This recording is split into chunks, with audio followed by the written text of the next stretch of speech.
आज दुनिया की मशहूर शिक्षा है।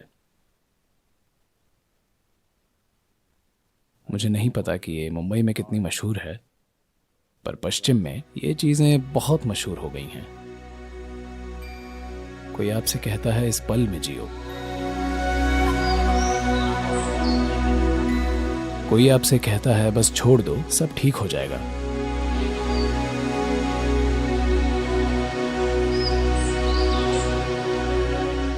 यानी कोई और आपके जीवन की देखभाल कर रहा होगा, तभी आप सब छोड़ सकते हैं।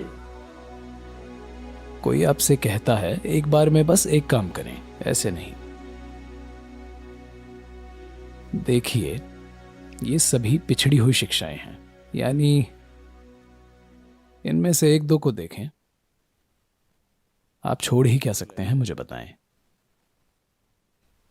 सब कहते हैं बस छोड़ दो, भगवान करेंगे। Well, life has not really gotten you yet. That's why you're talking this language. खैर, जीवन ने अभी तक आपको झकझोड़ा नहीं है, तभी आप ऐसी भाषा बोल रहे हैं। आप सपनों की दुनिया में जी रहे हैं। जब जीवन वाकई झटका दे, तब आपको पता चलेगा कि आप कुछ छोड़ नहीं सकते, आपको मैनेज करना होगा। आज आप अपना बिजनेस छोड़ दें, देखें क्या होता है, या कुछ नौटंकी करके देखें। आज गाड़ी चलाते समय बस छोड़ दें। लगता है कई लोग छोड़ चुके हैं। बस छोड़ कर देखिए, या तो आप मरेंगे या कोई और। अब ये लोकप्रिय शिक्षाएं जो दुर्भाग्य से लोकप्रिय हो गई हैं, इन्होंने मानवता को बड़े पैमाने पर बिगाड़ा है। मुझे मुझे हाल ही में अमेरिका में एक समूह मिला। वे कट्टर इसी पल में जियो वाले लोग थे। मैं आपसे पूछ रहा हूं, क्या आप कहीं और हो सकते हैं? मुझे कहीं और रहकर दिखाइए प्लीज। क्या आप में से कोई इस पल के अलावा कहीं और हो सकता है? मैं पूछ रहा हूं। आप हो सकते हैं? क्या आप अभी यहां के अलावा कहीं और हो सकते हैं? नहीं? फिर आपको ऐसी शिक्षा क्यों चाहिए? वे आपको बताने की कोशिश कर रहे हैं कि बीते हुए या आने वाले कल के बारे में मत सोचिए। ऐसा होगा अगर हम आपका आधा दिमाग निकाल दें। अगर मैं आपका आधा दिमाग निकाल दूं, तो आप बीते हुए या आने वाले कल के बारे में सोच पाएंगे? बस इस पल में जियो। ये हो रहा है क्योंकि लोगों को एक जगह चैन से बैठना भी नहीं आता, ठीक है?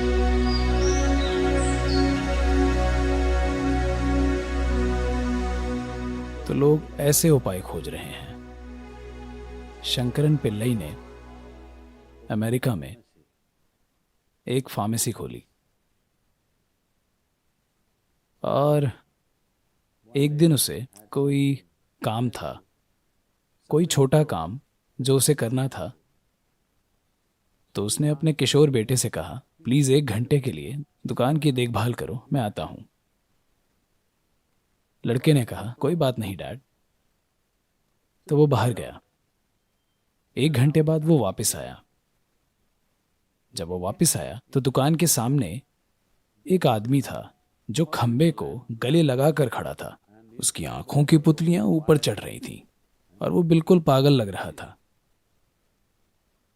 शंकरन ने उसे देखा कि वो आदमी दुकान में जाना चाहता है या दुकान से आ रहा है, कुछ पता नहीं।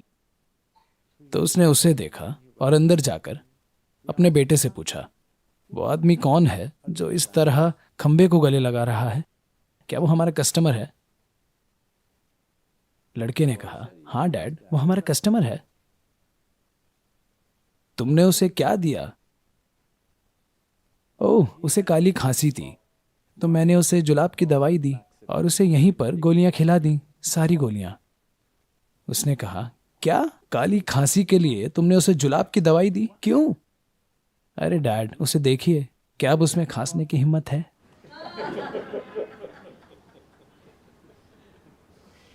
There are solutions and solutions. But is it really a solution? That's a question. तो कई तरह के समाधान हैं, पर क्या ये वाकई समाधान है? सवाल यही है। तो अब क्योंकि आप एक जगह पर शांति से नहीं बैठ सकते, तो कोई कहेगा इस पल में रहो, अतीत के या भविष्य के बारे में मत सोचो। मुझे बताएं, क्या आप खुद को इंसान कह सकते हैं अगर आप ना अतीत को याद रखते हैं और ना ही भविष्य की कल्पना करते हैं? क्या आप एक पूर्ण जीवन हो सकते हैं, मैं पूछ रहा हूं। आप एवोल्यूशन के स्तर में पीछे जाना चाहते हैं क्योंकि आप अपनी बुद्धि को संभालना नहीं जानते।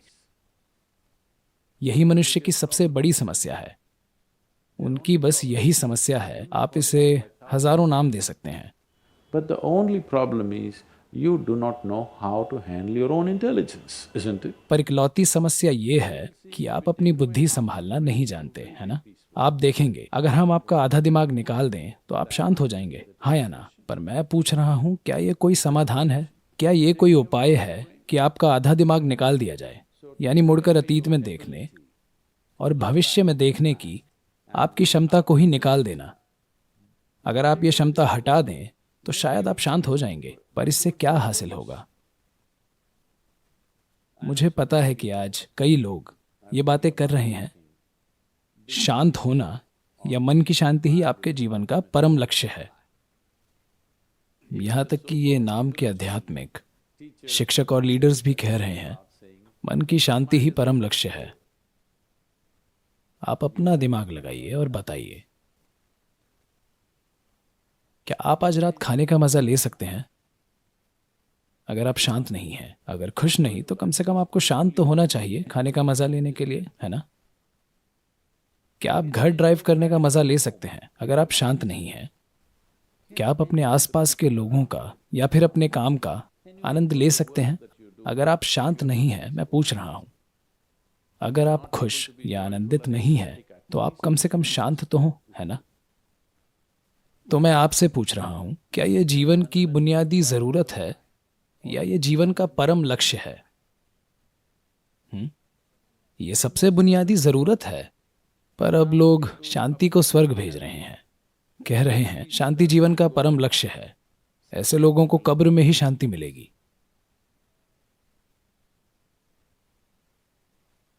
जो चीज आपको नहीं मिलती वो एक स्वर्ग की चीज बन जाती है। आज आप शांति कहें तो लोग कहते हैं दिव्य शांति। आप प्रेम कहें तो लोग कहते हैं दिव्य प्रेम। आप आनंद कहें तो लोग कहते हैं दिव्य आनंद। मनुष्य इस सब के काबिल है ना? शांत रहना, खुश रहना, प्रेममय होना, आनंदित होना, ये सभी इंसानी गुण हैं, हाँ या ना? अगर आप चाहें तो आप शांत हो सकते हैं, आप प्रेमपूर्ण और आनंदित हो सकते हैं, पर इन सभी चीजों को स्वर्ग में एक्सपोर्ट किया जा चुका है। तो इन सभी शिक्षाओं के कारण ये सरल पहलू जटिल हो गए हैं। मैं कह रहा हूं, शिक्षा चाहे कहीं से भी आए, चाहे वो मेरी शिक्षा हो या किसी और की, उसे एक तरफ रख दीजिए। बस अपनी बुद्धि लगाएं। आप मेरी बुद्धि नहीं लगा सकते, ठीक है? आप शायद मेरे ज्ञान का इस्तेमाल कर सकते हैं, पर आप मेरी नहीं, सिर्फ अपनी बुद्धि लगा सकते हैं। तो अपनी बुद्धि के साथ प्रयोग करें।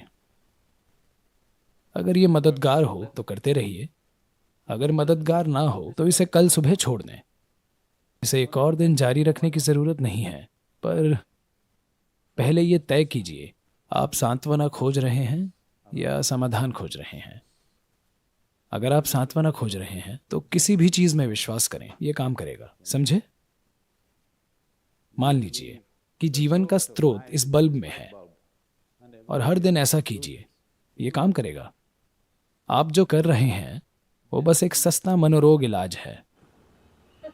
Yes, you're trying to manage your psychological space with something, using an anchor outside. हाँ, आप बाहर से मदद लेकर अपनी मानसिक हलचल को मैनेज करने की कोशिश कर रहे हैं। ये ठीक है, मैं ये नहीं कह रहा कि ये गलत है। अगर आपको जरूरत है तो आप ऐसा कर सकते हैं, पर अगर ये आपकी जरूरत नहीं है, अगर आप जीवन का परम समाधान चाहते हैं, तो आपको किसी और चीज की जरूरत है जो ऐसी लोकप्रिय शिक्षाओं से नहीं मिलेगा। आपको जीवन के एक आयाम से दूसरे आयाम में ले जाने के लिए एक शक्तिशाली बल की जरूरत है। तो जब ऐसी जरूरत महसूस हो, जब ऐसी तड़प हो, तभी आपको अध्यात्म की तलाश करनी चाहिए, वरना बस बस कुछ कर लीजिए, पहाड़ पर चढ़ जाइए, ये काम करेगा, मैं बता रहा हूँ। आपका आत्मविश्वास बढ़ जाएगा। हाँ, पहाड़ पर चढ़ें, समुद्र में तैरें, ये सब चीज़ें आपके आत्मविश्वास को मजबूत बनाएंगी। या किसी चीज़ में विश्वास करें, पर आप हासिल क्या करना चाहते हैं, आपकी ज़रूरत क्या है, ये आपको ही देखना होगा। क्या आपको परम तत्व जानना है, या आप सिर्फ अपने मानसिक नाटक को मैनेज करने की कोशिश में हैं? सबसे पहले आपको ये फर्क करना होगा। पर आपके मानसिक नाटक को सिर्फ अंदर से ही मैनेज किया जा सकता है। शायद आप मानते हो कि आप बाहर से मदद ले रहे हैं, पर वाकई आप सिर्फ भीतर से ही मैनेज कर सकते हैं, क्योंकि ये वो भूत है जिसे आप बनाते हैं। आप इसे बाहर से नहीं मार सकते।